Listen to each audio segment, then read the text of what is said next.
नमस्कार दोस्तों, मेरा नाम है प्रदीप चौहान। दोस्तों, बंगाल के चुनाव का एक फेज़ खत्म हो गया। तमिलनाडु का चुनाव निपट गया है, लेकिन ये दोनों राज्यों की राजनीति, दोनों राज्यों के चुनाव इस बार बहुत कुछ नई कहानी गढ़ गए हैं।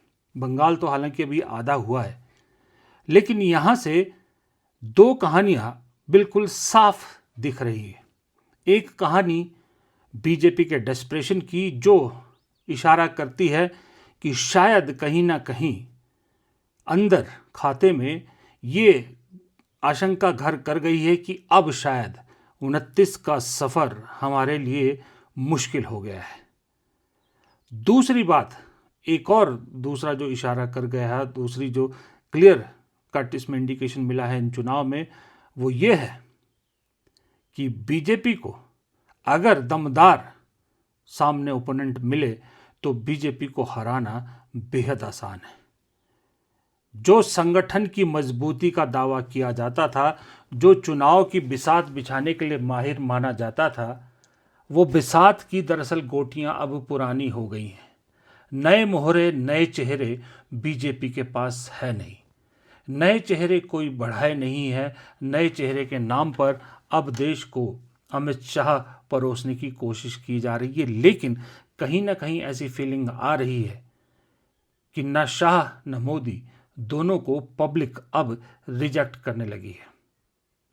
और अगर स्ट्रांग ओपोनेंट है और दमदार तरीके से विपक्ष अपनी बात रखे, एक साथ लड़े, तो बीजेपी के किले को बड़ी आसानी से ध्वस्त किया जा सकता है। ये मैंने अपनी एक वीडियो में आपको पहले भी बताया था। लेकिन इन सब के बीच में एक चीज़ और है जो अलग है, उस पर भी थोड़ी सी बात करना ज़रूरी है।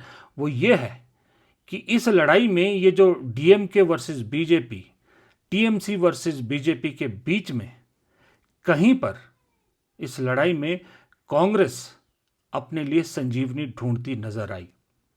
अब ये संजीवनी मिली या नहीं मिली, ये तो खैर चुनाव नतीजों के बाद पता लगेगा, लेकिन पार्टी कोशिश करती ज़रूर दिखी।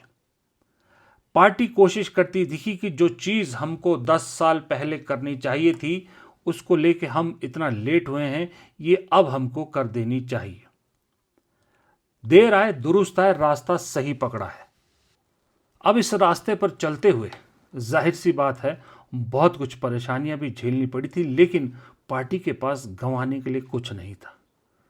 कुल मिला के 28 सीटों पर तमिलनाडु में लड़ रही, बहुत ही छोटी पार्टी के रूप में, बहुत ही छोटे सहयोगी के रूप में, लेकिन जो दम दिखाया कांग्रेस ने वहाँ पर, जो डीएमके के समर्थन में जिस तरह से उतरी कांग्रेस, उसको देख के शायद डीएमके को भी शर्मिंदगी हो कि यार इस पार्टी को शायद हमने कम सीटें दी। लेकिन चलिए, सत्ता बनती है तो शायद हो सकता है स्टालिन इस बहाने सत्ता में भागीदारी कांग्रेस की बढ़ा दें। दूसरी तरफ बंगाल का जो समंदर है, उसमें पार्टी ने अकेले गोता लगाने की ठानी और उतर गई 294 सीट पर, और चेहरे के नाम पे अधीर रंजन चौधरी के अलावा और कोई बड़ा चेहरा नहीं था। अधीर रंजन चौधरी भी इसलिए बड़ा चेहरा थे क्योंकि एक वक्त में वो लीडर ऑफ अपोजिशन थे। ममता बनर्जी के साथ 36 का आंकड़ा, लेकिन उसके बावजूद कहा गया, बाकायदा एक स्ट्रेटेजी से कांग्रेस ने ये काम किया। आपको याद होगा कि चुनाव से 1-1.5 महीना पहले तक जो अधीर रंजन चौधरी है, इनकी मुलाकातें मोदी जी से हो रही थी, बीजेपी के लोगों से हो रही थी। बहुत तेज़ हवा थी कि शायद ये भी बीजेपी की तरफ जाएंगे, लेकिन कांग्रेस ने बड़ी चालाकी से ना सिर्फ अधीर रंजन चौधरी को रोका, साथ में ये भी ऐलान कर दिया कि अगर पार्टी अकेले चुनाव लड़ती है तो अधीर रंजन चौधरी हमारे मुख्यमंत्री के चेहरे होंगे। यानी एक तीर से 3 शिकार किए। पहला, अधीर रंजन चौधरी को बीजेपी में जाने से रोका। दूसरा, अधीर रंजन चौधरी को मुख्यमंत्री का चेहरा बनाकर उन्हें चुनाव लड़ने पर हामी भरवा दी। और तीसरा, अधीर रंजन चौधरी को मुख्यमंत्री का चेहरा बताकर जिम्मेदारी भी अधीर रंजन चौधरी पर डाल दी, यानी कि बिल्ली को ही दूध की रखवाली का जिम्मा दे दिया। अब अधीर रंजन चौधरी, देखिए ये तो बात सही है कि ये आज की डेट में कोई नहीं कह रहा कि वो हार जाएंगे, ये तो तय है कि उनकी खुद की सीट तो आएगी ही आएगी। लेकिन सवाल ये उठता है कि बंगाल में क्या कांग्रेस 10 के आसपास या दहाई का आंकड़ा छू पाएगी? क्योंकि शून्य पे है अभी कांग्रेस, वहाँ पर खोने के लिए कुछ नहीं, जो कुछ है पाने के लिए ही। लोग कह रहे हैं कि 10 का आंकड़ा छू लेगी, बहुत बड़ी बात होगी। मैं तो उससे भी कम बोल रहा हूँ। मैं तो कहता हूँ कांग्रेस अगर वहाँ पर वोट बैंक भी, वोट शेयर भी अपना बढ़ाने में कामयाब होती है और अपनी प्रेजेंस दिखाने में कामयाब होती है, यही बहुत बड़ी बात है। बंगाल में 294 सीटों पर आप चुनाव लड़ रहे हैं। आप समझ रहे हो कि उन 294 सीटों पर आपने अपने बचे खुचे कार्यकर्ताओं को एक संजीवनी दे दी है। वो उठ खड़े हुए हैं, उन्हें मौका दे दिया है कि अब आपकी बारी है। बहुत हो गया, लेफ्ट बहुत होगी, टीएमसी बहुत होगी, बीजेपी, अब कांग्रेस का राज आएगा, कांग्रेस की बारी है। ये कहने के लिए उन्हें मौका दिया है आपने। वो पहले तो कह ही नहीं पाते थे क्योंकि कांग्रेस कहीं होती नहीं थी। कांग्रेस तो लेफ्ट के पीछे पीछे चलती थी। अब ऐसा नहीं है। ये अभी बीज डाला है। मैं ये नहीं कह रहा कि इससे तुरंत बहुत बड़े बड़े कुछ नतीजे आ जाएंगे। बीज डाला है, लेकिन बहुत अच्छा बीज डाला है, बहुत जो है गुणी बीज डाला है। इसके पहली जो इस बीज की पहली फसल आपको दिखेगी वो 2029 में दिखेगी। अगर ममता बनर्जी इंडिया गठबंधन का हिस्सा रहती है और वोट सीट शेयरिंग पे बात आती है कांग्रेस के साथ, तब भी बहुत बढ़िया। और अगर वो नहीं मानती है, वो कहती है हम अकेले ही लड़ेंगे, कांग्रेस के साथ नहीं लड़ेंगे, तब भी कोई दिक्कत नहीं है, तब भी कांग्रेस को कोई दिक्कत नहीं आनी चाहिए। लेकिन ममता बनर्जी को अब ये बात याद रखनी होगी इस बार, कि इस बार के जो विधानसभा चुनाव है इससे सबक लेना चाहिए कि असली दुश्मन बीजेपी है, कांग्रेस नहीं है। पिछली बार जिस तरह से अधीर रंजन चौधरी को हराने के लिए ममता बनर्जी ने पूरा जोर लगा दिया, यूसुफ पठान क्रिकेटर को उतार दिया उनके खिलाफ जानबूझ के, कि जानते थे कि मुस्लिम बहुल जो है उनकी कॉन्स्टिट्यूंसी है। अगर 29 में भी कांग्रेस के खिलाफ इसी तरह की साजिश करेंगी ममता बनर्जी, फिर मुझे लगता है फिर उन पर भी भरोसा नहीं किया जा सकता। लेकिन मुझे ऐसा लगता है कि उनको समझ में आ जाना चाहिए कि खतरा बीजेपी से उनके लिए। उन्हें ऐसा लगता है कि विधानसभा के टाइम तो बीजेपी सबसे बड़ी दुश्मन है, लेकिन लोकसभा की बात आएगी तो मैं कांग्रेस को भी नहीं बैठने दूंगी। कांग्रेस क्यों मुख्यमंत्री, कांग्रेस का प्रधानमंत्री क्यों बने और मैं क्यों जूनियर पार्टनर रहूं।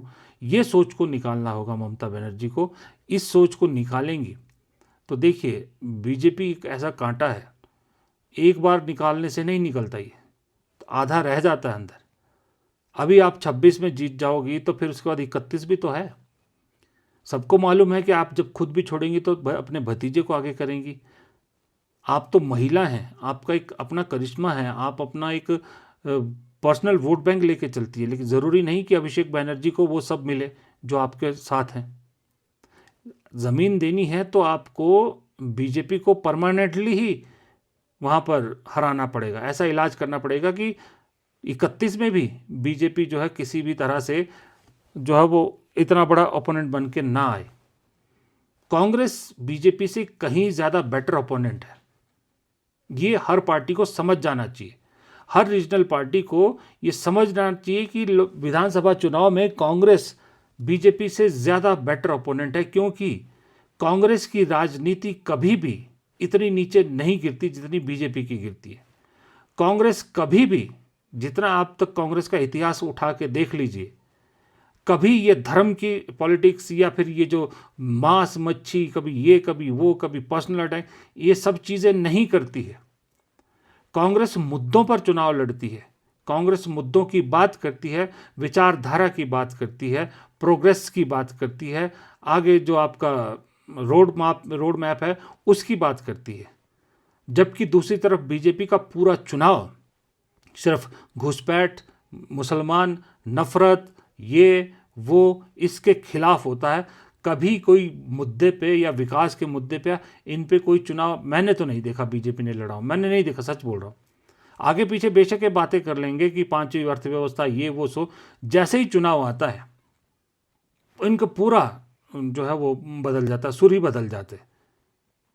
तो इस तरह से तो ओपोनेंट ज़्यादा बेटर कांग्रेस है ना, क्योंकि ऐसे ओपोनेंट से लड़ने के लिए आपको खुद भी बहुत नीचे उतरना पड़ता है। और जब आप खुद नीचे उतरते हो ना, तो कई बार आपको खुद को लगता है कि यार ये तो जो हो रहा है ये ठीक नहीं हो रहा। तो इसलिए बेटर है ममता बनर्जी जैसे लोगों को, इवन अरविंद केजरीवाल को भी समझना चाहिए कि अगर आपको लोकसभा लड़ना है तो आपको एकजुट होकर लड़ना पड़ेगा, तब आप बीजेपी को हरा पाओगे। जब आप लोकसभा बीजेपी को हराओगे तभी तो विधानसभा में आप अपने आप को मजबूत कर पाओगे। या जो एक सिस्टम है, बेसिकली बीजेपी एक पार्टी नहीं है। आप पार्टी से तो हार भी सकते हो, जीत भी सकते हो। बीजेपी एक पूरा सिस्टम है। बीजेपी ने एक पूरा सिस्टम बना लिया। उस सिस्टम से नहीं लड़ सकती कोई पार्टी इस देश की, अकेली तो बिल्कुल नहीं लड़ सकती।